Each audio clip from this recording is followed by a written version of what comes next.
Hello and welcome to Scrap Farm, the newsletter / podcast where I discuss things in the climate change and what else, or context to start them in the UK, probably. If you're new, hello, hi, this is returning quick. I report to you from nature job applications. So if you know where my current station, I need a job paid 20k annually, my part be into the country. During the visa test, it was just a little too long to figure this out, and now we're in our respective family homes, he in California and myself in London, as we sort this shit out.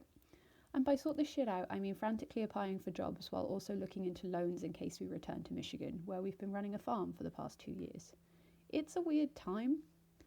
It's been made weirder still by the fact that the first, in air quotes, interview that I had in a while was actually for an MLM, which is a multi-level marketing corporation or a pyramid scheme, which is apparently legal.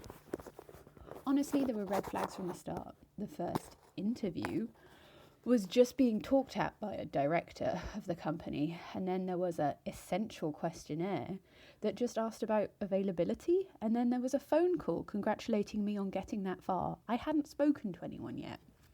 The real kicker came in the second interview, where my interviewer, a 19-year-old fresh out of his A-levels boy, and I were put in a breakout room. We were all Polish, and I honestly think this was so that we would, in air quotes, connect with the interviewer and not look too closely into the company or its scummy nature. After another half an hour of being talked at, my blood was boiling as I realised how their payment system worked. Either become part of the management team and endlessly recruit, or become a door-to-door salesperson for British Gas and get paid only on commission. They asked me which route I was interested in, and I answered honestly, neither. The interviewer even tried to neg me into the job, as in, didn't I want to learn sales, as if my years of experience were suddenly negated, as if I didn't have the drive to do their shitty job. When I asked, I refused to tell them what their red flags were. There was no way I was helping them improve. Righteous indignation is one hell of a drug. The rest of that morning I spent on the phone to the trading standards, reporting them, and then to the Equalities and Human Rights Commission, which I was directed to, but technically I wasn't actively discriminated against. It was just scuzzy, dividing people up on ethnicity. I wasn't really expecting anything from this, but to get something on record about the company's hiring practices. Suffice to say, I don't think much will come of reporting them, but maybe in the future they'll have other reports and something will happen, and at least I can add my voice to the pile against them. I really appreciate everyone who I talk to and their guidance on how to proceed. And if you're applying for a job at step 2, don't. Run. The shit part of all this is that the company is getting impressionable young people to work for poverty wages. They expect them to live off the love of the grind, as if they survive that, to bring in more people on the scheme. I would have fallen for it if I was fresh out of sixth form too, but luckily I'm 30 and bitter. Oh yeah, I turned 30 on Christmas Eve, or as I call it, Mag Day. The other shit part of this whole ordeal was I was so desperate for a job, so willing to look at any opportunity, I ignored several red flags. I'm privileged enough to not have to take this scammy job, but many people are not. It's absolutely terrifying for anyone who moves to London for something like this, or for this to be someone's first experience in the workforce. But anyway, the job hunt continues. Current farm updates. Okay, yes, I know I have no current farm, but I wanted a separate space for the Oxford Real Farming Conference, which I attended in person this week. While I don't have a real farm, I don't have a farm to represent at the moment, it was a valuable opportunity to connect with people in the agricultural scene here in the UK, to refill my cup and to get as mycelial as possible. On the theme of labour, it was wonderful to hear about the formation of SALT Union, and they're joining with the larger Bakers and Allied Food Workers Union, which allows them to provide more for their members. SALT stands for Solidarity Across Land Trades and is for all workers of the land. They made a valid and overlooked point that agroecological movements push for the ends to justify the means at times. That the dream of a more ecologically integrated future is supposed to be enough to overcome the abuses of power that farm workers experience on the day-to-day. This is unsustainable. We can't build a better future by burning out those passionate workers. Their report on how workers become burnt out, overworked and underpaid can be found on their website.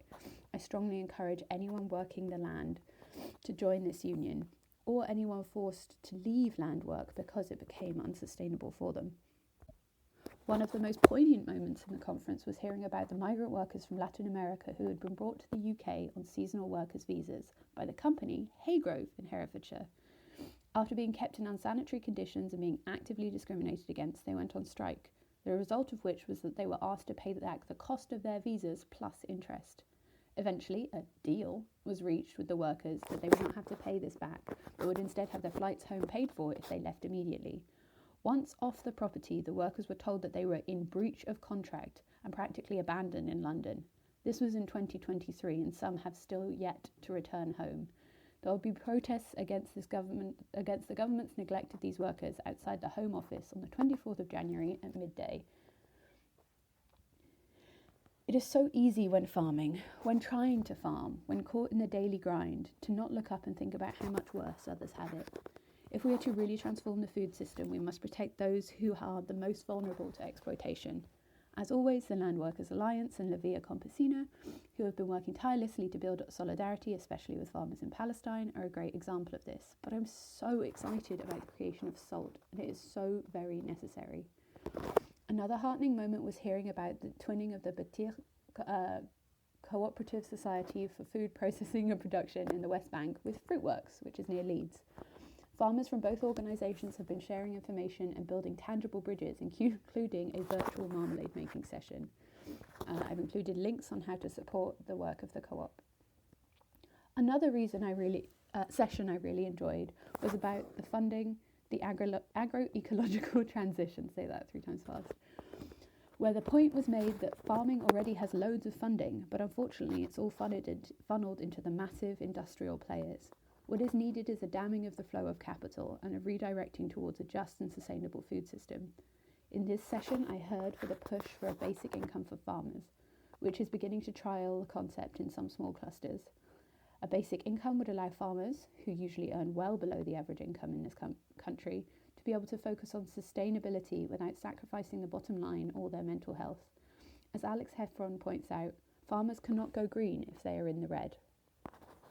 Another person I took almost feverish notes on was Mishak Sakuku of Ripple Effect, who is working to help rural subsistence farmers in East Africa transition to more productive, profitable, and vitally sustainable farming practices.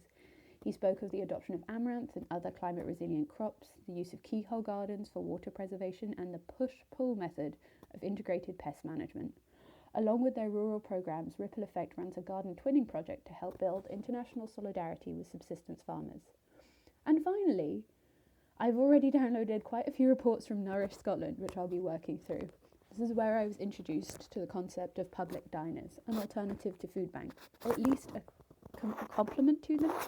In a public diner, which would ideally be supplied by local farms, people can eat nutritious local food for free with the people in their community, bringing people together and reducing the pressure on households to provide and cook every meal. I feel this only briefly touches on the surface of information that I gathered at this conference. Thank goodness they make all their sessions available on YouTube for me to watch back and share liberally. Though at times the conference felt overwhelming, as there were so many problems to solve, so many challenges we face, it also was very hopeful. There are people working on each of these and places where I can and will lend my energy. Future farm updates. Yes, a little less hopeful on this front. My partner and I had a very informative discussion with the FSA about a loan for land that we looked at in Michigan. Land my heart yearned for, but reality had other ideas. The local loan agent was more than helpful and talked us through all the information we would need from our mentor about production and financial histories, along with how to fill out the forms most effectively.